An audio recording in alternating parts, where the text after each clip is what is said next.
Hello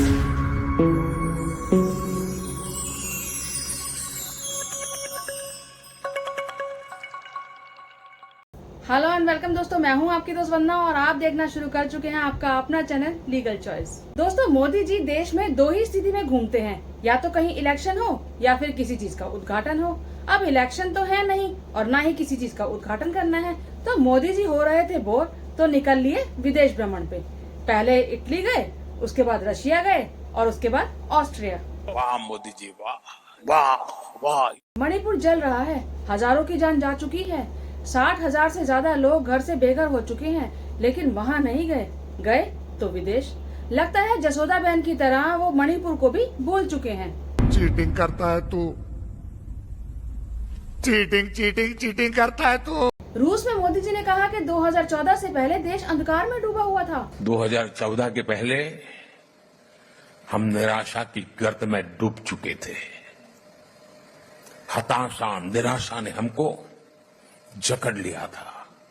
आज देश आत्मविश्वास से भरा हुआ है। और 2014 के बाद एक चाय बेचने वाला आया और नाले से गैस निकालकर देश में उजाला ले आया।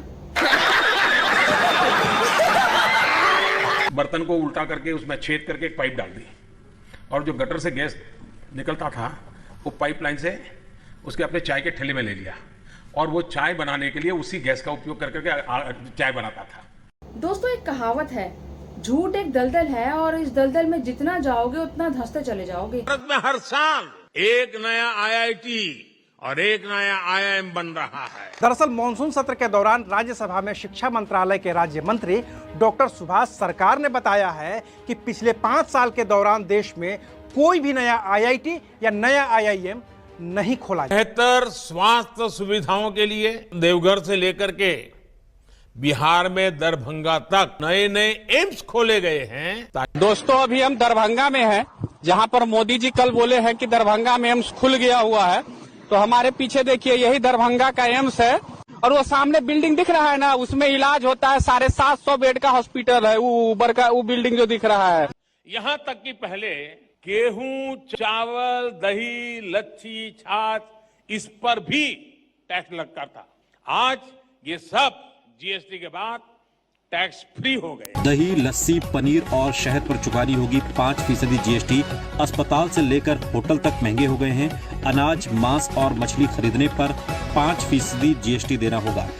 इस हिसाब से तो मोदी जी खुद एक दलदल है और 2014 से देश इस दलदल में धंसता ही चला जा रहा है। झूठ बोलो, बार बार झूठ बोलो, कौन वेरीफाई करने जाएगा?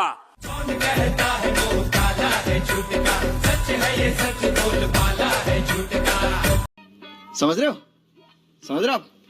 हो ना? रुपया इतना गिर चुका है कि इससे ज्यादा तो अब सिर्फ भाजपा और मोदी जी ही गिर सकते हैं। अरे कहना क्या चाहते हो?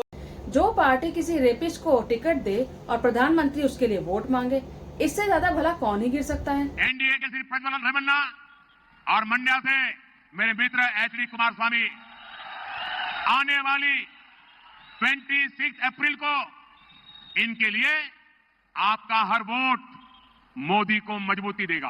मोदी जी को पुतिन ने रूस के विशेष नागरिक का पुरस्कार देकर उनकी बेइज्जती कर दी। क्यों? क्योंकि नागरिक का अधिकार नागरिक को मिलना चाहिए। ये बड़ी अच्छी बात कही आप। और वैसे भी मोदी जी तो नॉन बायोलॉजिकल है। उन्होंने खुद ही कहा था कि मैं परमात्मा का भेजा हुआ हूँ। हाँ, वो बात अलग है कि इस बात का एहसास उन्हें उनकी माँ के मरने के बाद हुआ।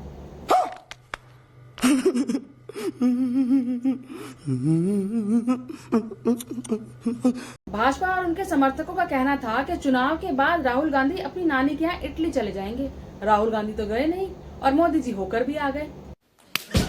वाह! दरअसल राहुल गांधी का भले ही इटली से कितना भी पुराना रिश्ता हो, लेकिन मोदी जी जितना गहरा संबंध नहीं हो सकता।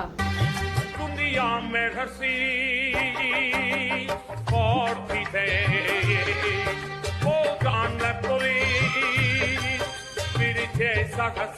अब चुनाव जीतने के बाद मोदी जी तो गए विदेश घूमने और राहुल गांधी देश घूम रहे हैं। वो मणिपुर गए, हाथरस गए, रायबरेली गए, केरला गए, बलिया गए और लोगों के साथ उनके दुख बांटे।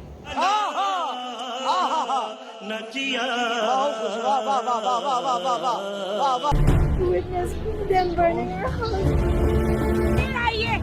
फिर आइए और अब आया हूँ, मगर दुख की बात है कि वो इम्प्रूवमेंट नहीं हुआ। आज भी घर चला है हमारे वहाँ पे, आज सुबह भी हुआ है वहाँ पे। ये बम ब्लास्ट किया है।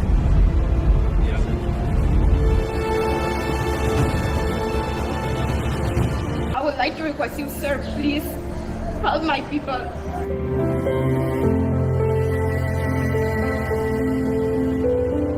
Thank them for my side. Lagi pa dito. Nabuon sa ni nga lagi pa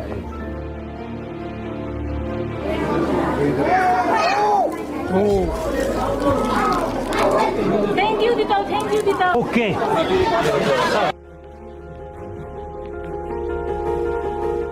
You want to give this to me? Don't worry, come on. लेकिन गोदी मीडिया हमेशा की तरह इसको ड्रामा बता रहा है। अगर लोगों के पास जाकर उनका दुख दर्द सुनना और उसको बांटना ड्रामा है, तो इस ड्रामे में तो मोदी जी को भी पार्टिसिपेट कर ही लेना चाहिए। और वैसे भी मोदी जी से अच्छा कोई एक्टर हो सकता है क्या?